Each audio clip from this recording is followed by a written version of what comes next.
Hello beautiful people on the internet. Today we have a strategy guide on one of the strategies that I have been using in the last couple of weeks and is effective on the new update. So let's get going. Make sure to have some feedback ready for me. Yeah, let's just get started. So what are we going to discuss? The map choices, the opening, tech choices, early game, mid game, end game, and some additional comments. So for the map choices, make sure to have a water-rich map such as an archipelago, maybe continents, or waterworld would be fantastic. That's just great. And make sure to play on a normal or larger map. This is due to the way we are going to try and outmaneuver our opponent. So what about the opening? This is quite a standard spawn for Polaris. Make sure you have a Mooney ready to move onto a tile 2 tiles away, because Moonies have the skate ability. A city tile does not count as one of the movements, and then you can continue to move through this ice onto this tile, for instance. And you probably want to go and research your first technology at that point, but don't. Train another warrior, because we are going to be very, very, very expansionist in this strategy. So, what about the first technology? When are you going to take that? Well, probably just before capturing your second city. You have to decide for yourself what is the best choice. Usually it will be fishing on these water-based maps, but in this case it might be wise to go with hunting, and I actually played this game and I went with hunting and that was acceptable. It leads into the ice archers, which are very strong units, and I will get to that in a little bit. So first off, place your Mooney, go towards the center of the map, of course, train a second warrior. Simple stuff. Then the early game. This is where we're going to expand, expand, and expand. So, what are we going to do? Expand. Tech choices matter. Due to the heavy amount of water you are going to face, and you start with the Mooney tech, so what are we going to do? Well, we are just going to expand. Rush over the water, because you have the skate ability, and then take some technologies to, well, not only expand, but also go for economy, of course, because it's still important, right? And then once you meet your opponent, we get into the mid game. There's also some other things you might need to consider, such as spawning on specific spawns. Well, if you have a terrible spawn, you are screwed and you have to think again and, well, try something different, basically. So in the middle game, what are we going to do? Expand and expand still. So this is a picture here from one of the games that I played.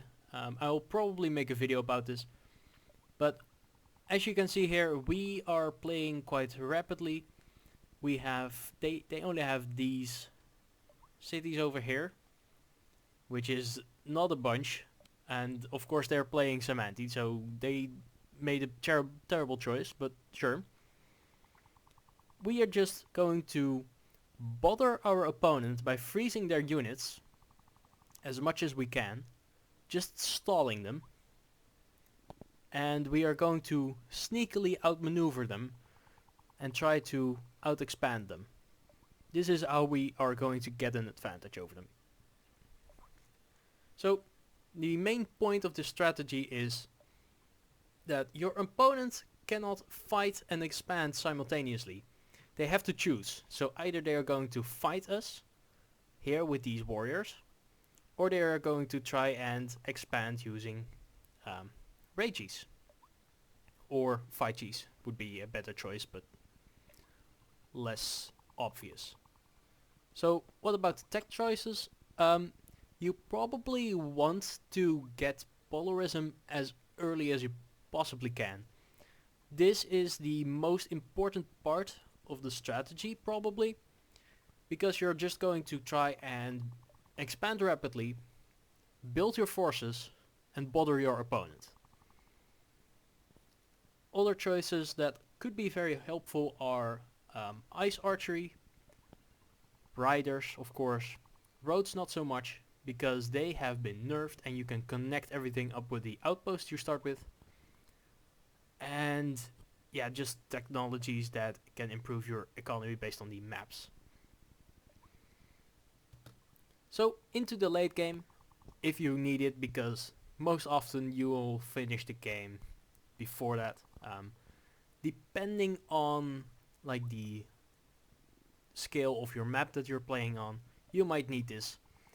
So you're going to start pushing your opponent. Using the Polarism, you have the most cost-effective units that are out there, such as the Knights and such, and Gamis are of course very strong as well. So you're going to freeze the most important units with ice archers, such as giants, bombers, stuff like that. Be creative. Just take some creativity and you'll be fine, honestly. And if you want to, you can go into super economy mode, which means that you just get the ice bank, and from there on everything goes automatically. I don't recommend that for spawner maps because, well, roads, you don't need roads because you have Polarism. So, some additional points. This is a very aggressive and militaristic approach. For those of you who like that, of course you can also choose to go with a different approach, but this one is very much fun to play. It is based on the mechanic of auto freeze on Moonies, which is just busted. You can obviously mix and match some of these strategy points and experiment, of course, because it's Polytopia, you know. There's a whole bunch of things that you can't decide on. In theory, you have to really get up and play. Of course, there are some matchups that are better than others. There's also some spawns that might have a big influence on how you are going to play. So some matchups of course include Kiku on water-based maps. In this case, Symanti was a terrible matchup for them because, well, bugs don't like water. And maybe Aquarion might be the best counter to this strategy by just being way quicker on the water. But maybe they don't have the economy to back it up, so we'll have to see about that. So, I think that's it for today. Thank you all for watching. Make sure to like, subscribe, comment, give me some feedback about this style of video. And that's it. See you in the next one. See ya.